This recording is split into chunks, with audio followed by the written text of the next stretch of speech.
Last video में हमने देखा था कि हम अपने जो इरेशनल नंबर है उन्हें नंबर लाइन पे कैसे रिप्रेजेंट करते हैं। हमने बेसिकली देखा था कि √2 हो गया, √3 हो गया, √5 हो गया, ऐसे नंबर्स को हम हमारा नंबर लाइन पे कैसे रिप्रेजेंट करते हैं। आज हम क्या देखेंगे, आज हम थोड़ा देखेंगे कि जो हमारे डेसिमल वाले इरेशनल नंबर होते हैं इन्हें नंबर लाइन पे कैसे रिप्रेजेंट करते हैं। तो hello everyone, welcome back to the channel. ये जो आप सभी बहुत टाइम बाद वीडियो आ रही है, चलो शुरू करते हैं।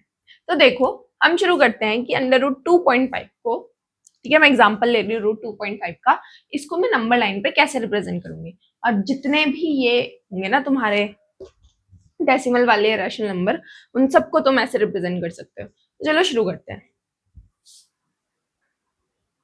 अब देखो, एंड तक देखना, तो मैं इसका लॉजिक भी बताऊंगी इसके बाद कि क्या है और क्यों है। अब मुझे क्या है, √2.5 दिखाना है। तो अब मेरे पे यार स्केल वगैरह नहीं है, ठीक है, कंपास भी नहीं है, पर मैं तुम्हें बता रही हूँ तो तुम अपना स्केल और कंपास से वैसे कर लेना, ठीक है। अब मुझे, क्योंकि मुझे √2.5 बनाना है, तो मैं सबसे पहले क्या करूंगी, 2.5 सेंटीमीटर की एक लाइन खींचूंगी, ठीक है, ये A B। अब 2.5 मैंने खींच दी। अब यहां से मैं 1 सेंटीमीटर की लाइन और खींचूंगी, इसको भी कुछ नाम दे देते हैं C। ओके, इस लाइन को ना थोड़ा आगे एक्सटेंड कर देना। मान लो ये लाइन है तुम्हारी AZ, ठीक है। तो यहाँ पे AB कितना है मेरा, 2.5 है, और BC कितना है मेरा, 1 सेंटीमीटर है। इतना इतना मुझे बनाना है। अब मुझे क्या करना है, अब मुझे ड्रॉ करना है एक परपेंडिकुलर बाइसेक्टर। किसका परपेंडिकुलर बाइसेक्टर, हमारे AC का। ये जो पूरा है ना AC, इसका मैं क्या करूंगी, अब एक परपेंडिकुलर बाइसेक्टर ड्रॉ करूंगी। और वो कैसे करते हैं, जब हम क्या करेंगे, अपना कंपास लेंगे, ठीक है, और आधे से ज्यादा डिस्टेंस में उसको खोल के यहाँ पे ऐसे कट करेंगे। यहाँ से है तो तुम यहाँ ऐसे करके और ऐसे करके क्या करोगे, कट कर देना, ठीक है। तो मैं ऐसे अंदाजे से कर रही हूँ, ये हमने क्या कर दिया, कट कर दिया, और यहाँ पे अपना परपेंडिकुलर बाइसेक्टर क्या है, बना दिया। अब क्योंकि ये सेंटर है इसका, यहाँ पे लग नहीं रहा सेंटर, पूरी लाइन इधर खिसका लेती हूँ, ठीक है। अब क्योंकि क्या है, ये AC का सेंटर है, तो इसको लेके हम क्या करेंगे, इतना अपने कंपास से नापो और एक सेमी सर्कल ड्रॉ करो, ठीक है। ऐसे यहाँ पे नापना और एक ऐसे यूं करके सेमी सर्कल ड्रॉ कर देना, जो कि किस पे कट करेगा, आपका C पे कट करेगा, ठीक है। अब मुझे क्या करना है, ये जो मेरा पॉइंट B है, ठीक है, वहां पे भी क्या ड्रॉ करना है, मुझे एक परपेंडिकुलर ड्रॉ करना है। या आप क्या कर सकते हो, कंपास से ड्रॉ कर सकते हो, ठीक है। कंपास लेना है अपना, कंपास से कर सकते हो, डी से कर सकते हो, जैसे भी।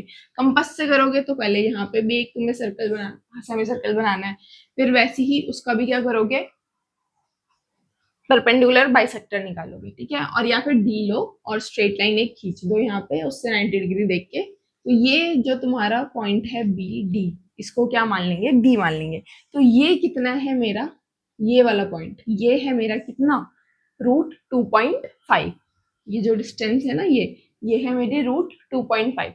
अब मुझे ये तो यहाँ है, पर मुझे कहाँ चाहिए, हमारी नंबर लाइन पे चाहिए। तो सेम जैसे हमने पिछली बार किया था कि क्या, यहाँ पे मैंने अपना कंपास लिया और ऐसे करके एक आर्क ड्रॉ कर दी। तो ये जो मैंने यहाँ पे आर्क ड्रॉ करी है, तो ये वाला पॉइंट सॉरी, तो ये जो पॉइंट था, इस पॉइंट को मान लो W। ये यहाँ से लेके BW कितना हो गया तुम्हारा, √2.5 हो गया, ठीक है। आई होप तुम्हें समझ आया होगा कि क्या हुआ है। यहाँ पे मेरे पे कंपास वगैरह तो था नहीं कुछ, बट ठीक है। तो हमें क्या करना है, एक बार मैं फिर से एक्सप्लेन कर देती हूँ। हमें क्या करना है, हमें पहले क्या करना है कि जितना मुझे बनाना है अपना इरेशनल नंबर, उतनी मैं एक लाइन खींच दूंगी। मुझे √2.5 चाहिए था, तो पहले 2.5 सेंटीमीटर मैंने बनाया, ठीक है। और ये जो पॉइंट B है ना, ये 0 हो जाएगा, और ये आगे 1 2 3 4।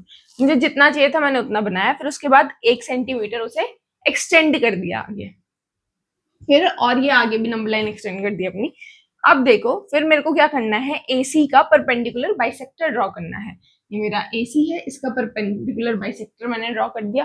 फिर उसको लेके, सेंटर है हमारा, तो उससे हमने एक सेमी सर्कल ड्रॉ कर दिया। अब सेमी सर्कल ड्रॉ करने के बाद जो BD है, उस पे क्या किया है मैंने, एक पर B पे एक परपेंडिकुलर ड्रॉ किया है। और अब ये जो BD है, यही कितना है मेरा, √2.5 है। और यहाँ से मैंने कंपास लेके आर्क बना दी है और वो आर्क का डिस्टेंस कितना हो गया, √2.5 हो गया। ठीक है, पर ये हुआ क्यों? ठीक है, हमने यहाँ पे दो क्वेश्चन आते हैं, एक तो ये क्यों, मतलब ये क्यों है √2.5, और दूसरा कि हमने यहाँ पे हाइपोटेन्यूस वाला मेथड यूज क्यों नहीं किया। तो चलो अब उस चीज को समझते हैं। अच्छा देखो, आपका एक कंसेप्ट है ज्योमेट्रिक मीन, ठीक है, मीन पता है ना आपको, मीन एवरेज, ये तो पता है, जब हम सब नंबर को क्या करते हैं उसमें प्लस करते हैं और फिर जितने नंबर थे उससे डिवाइड कर देते हैं, ठीक है, तो वो तो होता है अरिथमेटिक मीन। अब होता है आपका एक ज्योमेट्रिक मीन, ठीक है, ज्योमेट्रिक मीन। तो अगर हमें ज्योमेट्रिक मीन निकालना है तो उसका फॉर्मूला होता है आपके जितने नंबर्स हैं, ठीक है, जितने नंबर है उनको मल्टीप्लाई करके उनका रूट, अगर मान लो 2 नंबर है तो अंडर रूट मतलब स्क्वायर रूट हो जाएगा, 3 है तो क्यूब रूट हो जाएगा, 4 है तो ऐसे ऐसे करके होता है, ठीक है। तो ज्योमेट्रिक मीन में यही होता है कि मीन ही निकाल रहे हैं हम, पर फॉर्मूला क्या है, अलग है, ठीक। तो अब ये पता चल गया तुम्हें ज्योमेट्रिक मीन क्या होता है। अब एक थ्योरम होती है तुम्हारी ज्योमेट्रिक मीन थ्योरम। अब सेमी सर्कल में वो थ्योरम ये बोलती है कि जो आपका सेमी सर्कल है, ठीक है, आपके सेमी सर्कल में अगर हम क्या करें, परपेंडिकुलर ड्रॉ करते हैं सरकमफेरेंस के किसी भी पॉइंट से, ये सेमी सर्कल है, ये सरकमफेरेंस है ना आपकी, ये वाला पार्ट, अगर मैं यहां से क्या करूं, एक परपेंडिकुलर ड्रॉ करूं, किस पे, डायमीटर पे परपेंडिकुलर ड्रॉ करूं, तो ये जो मेरा परपेंडिकुलर है ना, ये किसके बराबर होगा, ज्योमेट्रिक मीन के।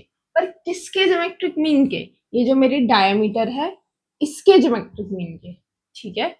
क्या आपको समझ आया? मैं एक और बार बोलती हूँ कि ज्योमेट्रिक मीन थ्योरम ये बोलती है सेमी सर्कल में, ठीक है, कि आपका कोई भी जो सर्कल है, सेमी सर्कल है, तो अगर मैं उसके सरकमफेरेंस से क्या करूं, एक परपेंडिकुलर ड्रॉ करती हूँ डायमीटर पे किसी भी पॉइंट पे, तो वो परपेंडिकुलर बराबर होगी उस डायमीटर के ज्योमेट्रिक मीन के बराबर।